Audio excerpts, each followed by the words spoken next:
Next one, total internal reflection, TIR। So what is this phenomenon? तो हमारा topic तो refraction का था, बट यहाँ पे रिफ्लेक्शन आ गया बीच में। तो ये क्या चीज़ है? तो हमने देखा व्हेन द लाइट रेज और object lying in the denser medium, और हम उसको देख रहे हैं कहाँ से?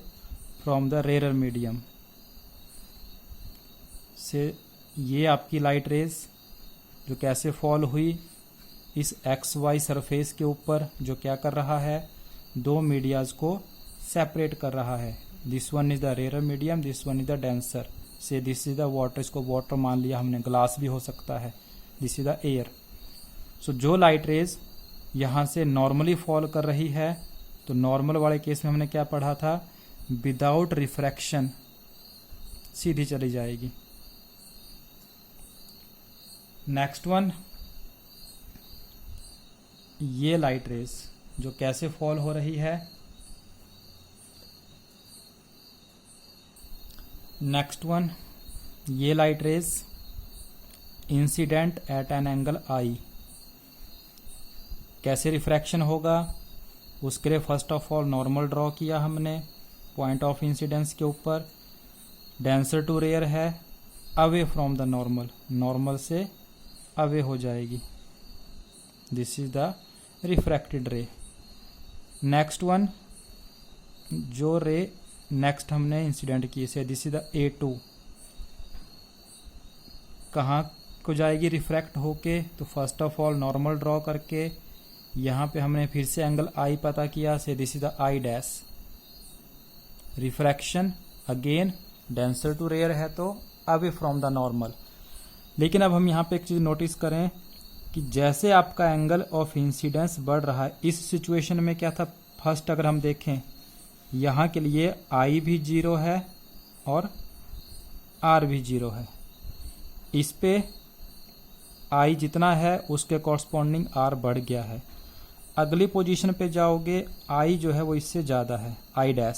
हम देख सकते हैं I' जो है वो I से बड़ा है, तो R जो अगला यहाँ पे एंगल होगा वो R से और ज़्यादा बड़ा हो जाएगा।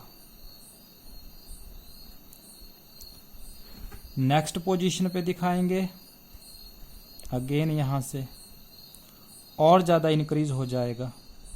यहाँ पे देखोगे फिर से I जो है अब पिछले एंगल I से और ज़्यादा हो गया, तो R जो है और ज़्यादा हो जाएगा। इट मीन्स आपकी जो रिफ्रैक्टेड रे है,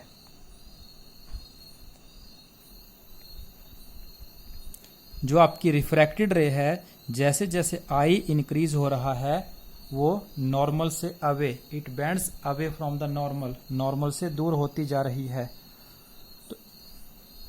तो स्टेप वाइज अगर हम आगे प्रोसीड करेंगे तो एक एंगल ऑफ इंसिडेंस ऐसा मिलेगा जिसके लिए आपकी जो रिफ्रैक्टेड रे है वो इस सरफेस के अलोंग मूव करेगी। एक एंगल ऑफ इंसिडेंस की वैल्यू ऐसी मिलेगी आपको डेंसर मीडियम के अंदर, जो आपकी रिफ्रैक्टेड रे नॉर्मल से दूर हटती जा रही थी, moving along the surface. It means what is the angle of refraction? 90 degree. Angle of incidence की वो पर्टिकुलर वैल्यू जिसके लिए रेयर मीडियम में एंगल ऑफ रिफ्रैक्शन कितने का हो चुका है? अब 90 डिग्री का। This angle of incidence is called critical angle. IC से डिनोट कर लेते हैं और सिंपल C से भी डिनोट कर लेते हैं। Critical angle IC। So first of all what is critical angle? Angle of incidence in the denser medium, denser medium के अंदर इंसिडेंस की वो value for which angle of refraction in the rare medium becomes 90 degree.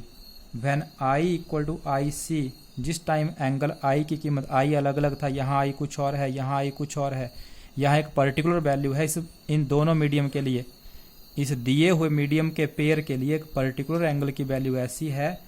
कौन सा angle? Angle of incidence की एक ऐसी value है जिसके लिए एंगल ऑफ R कितना हो जाता है? 90 डिग्री।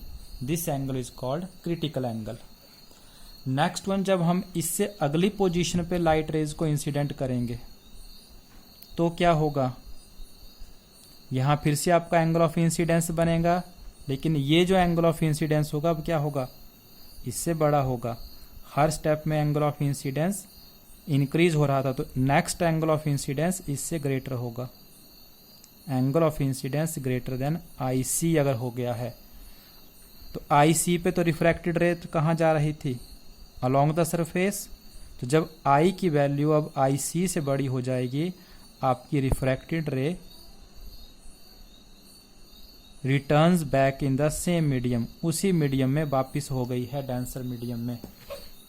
और लाइट रेज का उसी मीडियम में वापिस आ जाना, this phenomenon is called reflection. तो यहाँ पे क्या हो रहा है, अब आपके पास लाइट रेज का टोटल इंटरनल रिफ्लेक्शन। यहाँ पे हमने एक और चीज दिखा रखी है, इस सरफेस के ऊपर जब हम रिफ्रैक्शन दिखा रहे हैं तो हमने क्या कहा, कुछ लाइट रिफ्रैक्ट होके गई है, कुछ लाइट आपकी रिफ्रैक्ट हुई है। यहाँ भी हमने कुछ ऐसा ही दिखाया है, partly refracted partly reflected. Reflect means उसी मीडियम में वापिस आना। इस पॉइंट पे क्या हुआ, टोटली सिर्फ क्या हुई है, रिफ्रैक्ट। बाकी किसी और पोजीशन को नोट करोगे तो पार्शियली क्या हो रही है, रिफ्लेक्ट रिफ्रैक्ट रिफ्रैक्ट रिफ्लेक्ट, लेकिन इस पोजीशन पे टोटली क्या हो रही है, रिफ्लेक्ट। तो this is called total internal reflection. So what is the condition for total internal reflection? Light should travel from denser to rare. Denser to rare जब जाती होगी तभी ये फिनोमिनन आपको देखने को मिलता है। रेयर टू डेंसर के लिए ये फिनोमिनन नहीं देखने को मिलता। सेकंड, और डेंसर टू रेयर भी हर जगह पे नहीं देखने को मिलेगा। डेंसर टू रेयर टू भी एक पर्टिकुलर पोजीशन पे देखने को मिलेगा। और पर्टिकुलर पोजीशन कौन सी है, when angle of incidence is greater than critical angle for a given pair of the media. So what is total internal reflection? The phenomenon of bouncing back of the light in the same denser medium, but when the angle of incidence is greater than critical angle. So this phenomenon is called total internal reflection. पहले refraction हो रहा था और एक point पे जाके reflect होना start हो गई।